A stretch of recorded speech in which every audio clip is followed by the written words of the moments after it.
Bueno, hola, buenas noches, profe Alvin.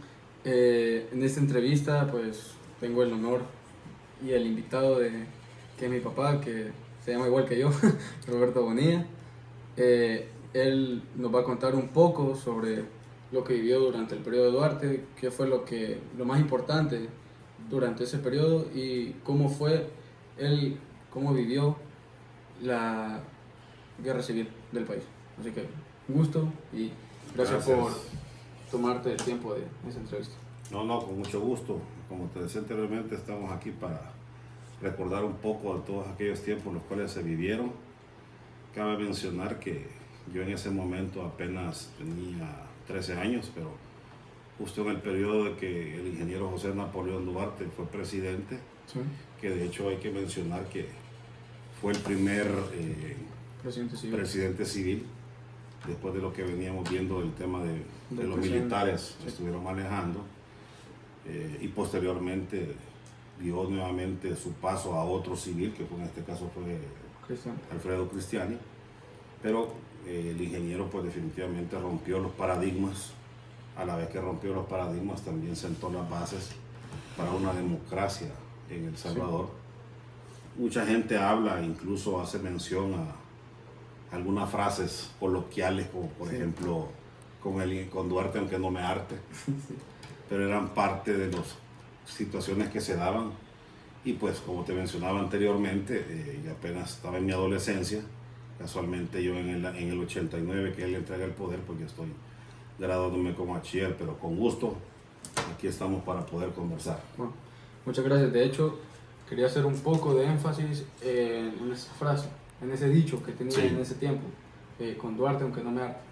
¿Cómo era que Duarte manejaba las cosas? ¿Cómo era que decían ese dicho cuando se suponía que algunas partes no coincidían con lo que decía Duarte, con la parte de su religión? ¿Cómo era que obviamente cada gobierno ha tenido su propia corrupción, sus propios momentos que pues han visto movimientos en falso? Entonces te quiero preguntar cómo era que manejaba Duarte el país. Ok, listo. Número uno, nosotros allá veníamos de una dictadura, digámoslo de esta forma, militar. En ese momento los militares tenían literalmente todos los beneficios en el Estado, al grado que incluso ellos no pagaban impuestos a la hora de importar vehículos, ropa. Casualmente incluso habían almacenes, como por ejemplo Cefafa, que era una farmacia dada para los militares, en los cuales no se pagaba mayor cantidad de impuestos, pero solo podían accesar y acceder ellos, o personas cercanas. Por ejemplo, en ese caso estaba el hospital militar, solamente podían ir ellos y tenían definitivamente los mejores equipos médicos para poder tratarlos. También había, como se llama aquí donde está ahora, una iglesia, había un almacén en el cual la gente, pues solamente los militares podían entrar y gozaban de esos beneficios. Es normal, cuando viene y el ingeniero forma lo que se conoce como el Partido Demócrata Cristiano, que es el PDC, y a él posteriormente lo nombran como secretario. Sí. Entonces él empieza ya a meterse en la política. De hecho, él fue alcalde de San Salvador.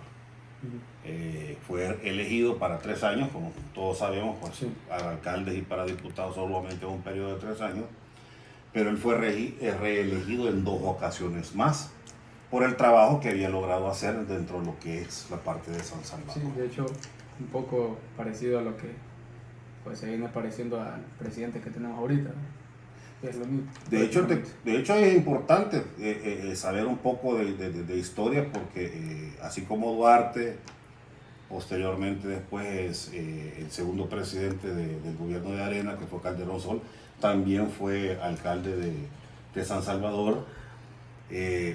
Igual pues el presidente actual también fue en su momento alcalde de San Salvador. Entonces como que eso es un lanzamiento o un comienzo para poder alcanzar una presidencia. Okay. Darse a conocer a través de lo que son las alcaldías, en su defecto, pues la más importante, que es la capital. Sí, porque ahí básicamente te conoce más la gente, Correcto. donde te haces más popular, donde das tus discursos políticos y todo eso. Adicionalmente, los discursos, quizás más que todo el tema de plataformas, en el sentido de que ya das una directriz o una guía de más o menos hacia dónde va enfocado tu política, sobre todo social. Acordémonos que la política se basa en eso, en la sociedad. Entonces lo que tenés que dar es actividades o en su defecto líneas para poder hacer que la sociedad pues tenga una mejor estilo de vida. Entonces ahí es donde viene la pregunta que tú me decías. Sí. Ese famoso dicho se hizo famoso porque como veníamos de los militares y los militares tenían todo ese montón de beneficios que los civiles no los tenían. Querían tener un presidente civil. Entonces salió el dicho de que aunque con Duarte el que no me arde, porque la gente tenía todavía el temor y el miedo a que los militares fueran nuevamente a oprimir y en su defecto a volver a patear o en su defecto a volver a derrocar nuevamente, en este caso, al presidente. Cabe mencionar, y es importante, que justamente se da durante el gobierno militar el estallido de la guerra civil aquí en El Salvador. Entonces ese es quizás uno de los mayores paradigmas que se tiene, porque el ingeniero Duarte fue uno de los precursores en el país de que se diera la paz. O sea, él de hecho hizo muchos llamados, en este caso a la guerrilla, del FMLN y así es, las FPL, el FMLN, para que pudiera tener un acercamiento y pudiera empezar a hacerse los famosos diálogos de paz. Sí. Él llega como presidente del 84 al 89, 5 años que normalmente son, pero durante ese lapso de tiempo se dan muchas situaciones en el país que a la larga marcaron e incluso hicieron mella en lo que es hoy por hoy el país. De hecho, él tuvo incluso mucho apoyo de los Estados Unidos para que él se pudiera elegir y él pudiera fungir como presidente, incluso sobre todo de la parte central de inteligencia de los Estados Unidos. Sí, incluso hay una imagen que es muy curiosa, de que es el ingeniero en una de sus tantas visitas a los Estados Unidos, que es besando la bandera de Estados Unidos. Sí. En ese periodo, pues también recibió apoyo de Ronald Reagan, que era correcto, el presidente de los Estados Unidos, que se estaba enfrentando contra un Roberto Dawson padre, que ya venía pues siendo muy importante con la creación del partido político de Arena. Él por lo mismo pues se dieron distintas versiones de cómo fue esas elecciones políticas, que hubieron pues como mucho error al conteo de los votos, hasta se fueron a segunda vuelta. Entonces, en parte se había afectado Roberto Dawson y pues por esto algunas cosas de la Fuerza Armada fueron pues capaz dichas por Roberto Dawson. Es que es importante tomar en consideración ese aspecto. ¿Por qué? Porque justamente el mayor Roberto Dawson venía de la cúpula militar y él en su momento empezaba a formar, en este caso, el partido Alianza Republicana Nacionalista, que se conoce como Arena.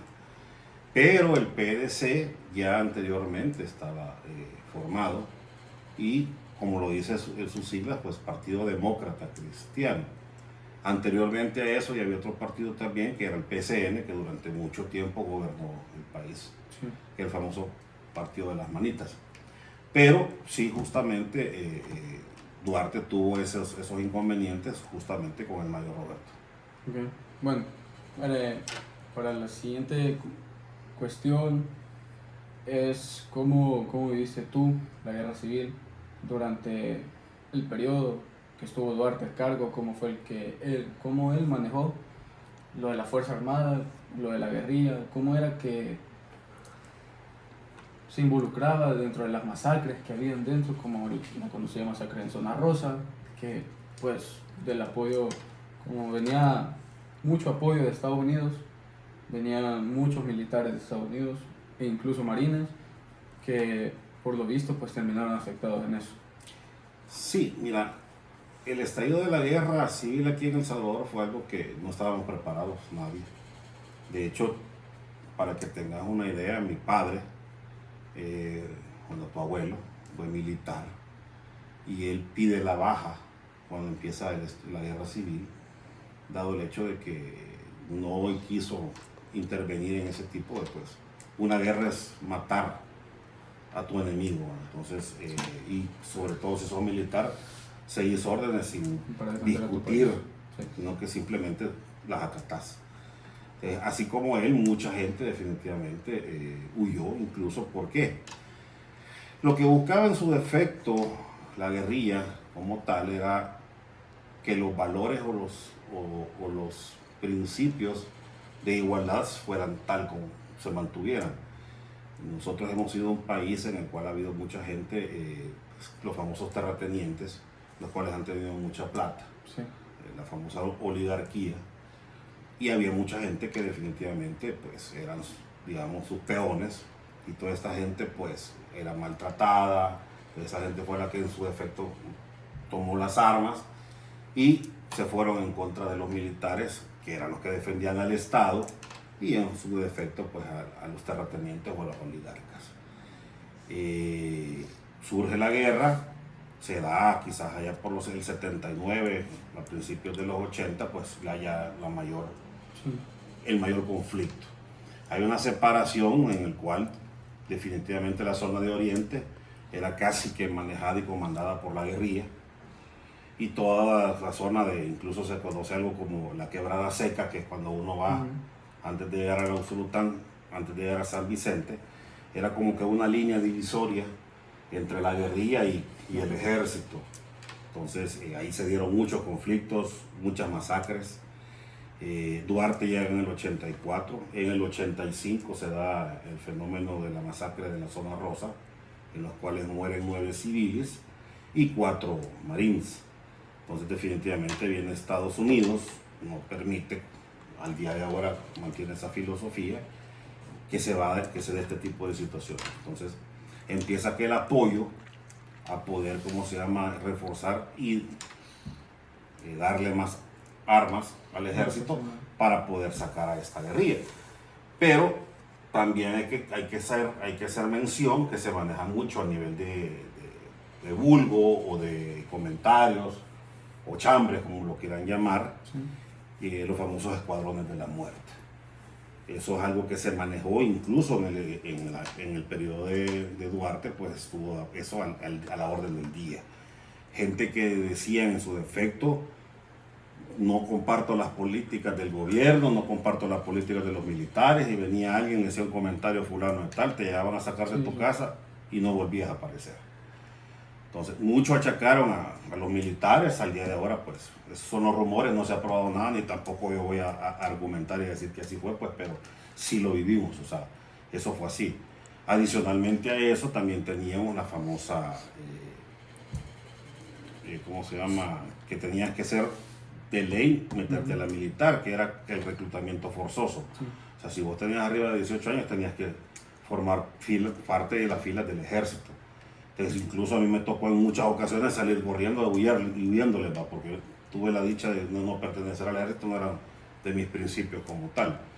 Pero sí, estuvo definitivamente muy fuerte.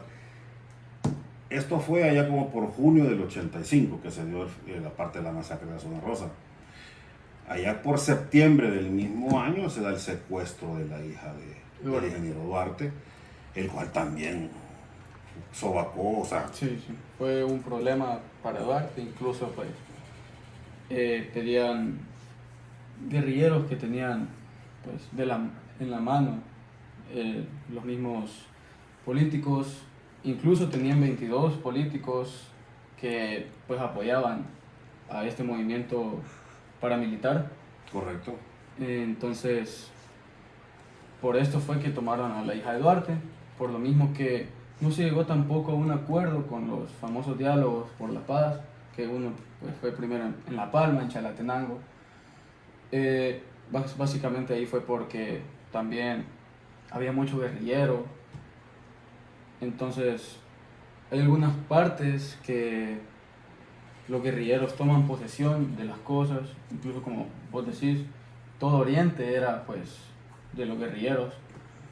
Entonces, y también pues el gobierno de Duarte recibía mucho apoyo de Estados Unidos, como decís, por lo mismo de los Marines, por lo mismo de que Ronald Reagan tenía favoritismo con Duarte, por lo que ya había hecho en las juntas de gobierno, en las juntas revolucionarias de gobierno. Y también por esto pues se toma la hija de Duarte, pedían a cambio, y obviamente con una hija o con un hijo pues se va a dar toda la mano, todo lo que esté a tu alcance para que puedas recuperar lo que es tuyo. Claro, así es. Entonces, y también siguiendo con esto, habían algunas personas que comentaban que incluso tenían que poner colchones en sus ventanas por lo mismo de las balas. No sé si a donde vivía bueno, se hacía mucho eso. La guerra fue dura. La guerra, de hecho, aquí en el área metropolitana de San Salvador no se vivió tanto. A diferencia de la famosa ofensiva final, que sí, ya no estuvo dentro del periodo del ingeniero Duarte. Pero en cantones, en caseríos, incluso en pueblos de la zona de Oriente, en algunos de la zona de Occidente, sí se daba ese fenómeno. La gente no podía dormir, pueblos literalmente gobernados o por militares o por la guerrilla. De repente entraban las fuerzas militares, el famoso Comando Atlacat, que de hecho eso fue famoso en su momento, el famoso general Monterrosa, que parte de su estrategia y quizás su mayor logro en su defecto, y quizás por eso mismo lo mataron, era agarrar la famosa radio Venceremos, que incluso lo que hacía, y ojo, los escuadrones de la muerte, incluso tú no podías escuchar ese tipo de radio, porque si escuchabas música de los Guaraguao, por ejemplo, o escuchabas la radio Venceremos, automáticamente te ponían la medallita que era guerrillero, te iban a traer y ya no volvías a aparecer. Se daban muchas situaciones. Sí, definitivamente la gente no dormía, las balas eran a la orden del día, complicado. Pero en ese mismo afán, el ingeniero Duarte también ya trató allá por el 87, que como tú lo mencionaste, la primera reunión que se dio, que incluso estaba buscando en mis apuntes, y vienen de Panamá, Zamora y Humbo, que incluso los líderes del FMLN o de las FPL no estaban en el país, estaban fuera. Sí, sí. Y la primera reunión se dio allá en La Palma, en Chalatenango, que por esa razón es que se le conoce como la cuna de la paz. Trataron de empezar diálogos a los cuales definitivamente nunca llegaron a un acuerdo. Incluso, pues, a veces no se llegó a un acuerdo porque pues, el FMLN siempre quiso tener un poder político, a dónde apoyarse, cómo poder seguir esta guerra. Incluso una vez, cuando pues estaban las elecciones de Cristiani, intentaron pues formar ese partido político del FMLN, pero obviamente pues todavía estaba Duarte, aunque ya estaba un poco con lo del cáncer, ya estaba en sus horas finales, ya incluso 7 meses después muere. Después de entregar el poder, de cáncer de estómago, correcto.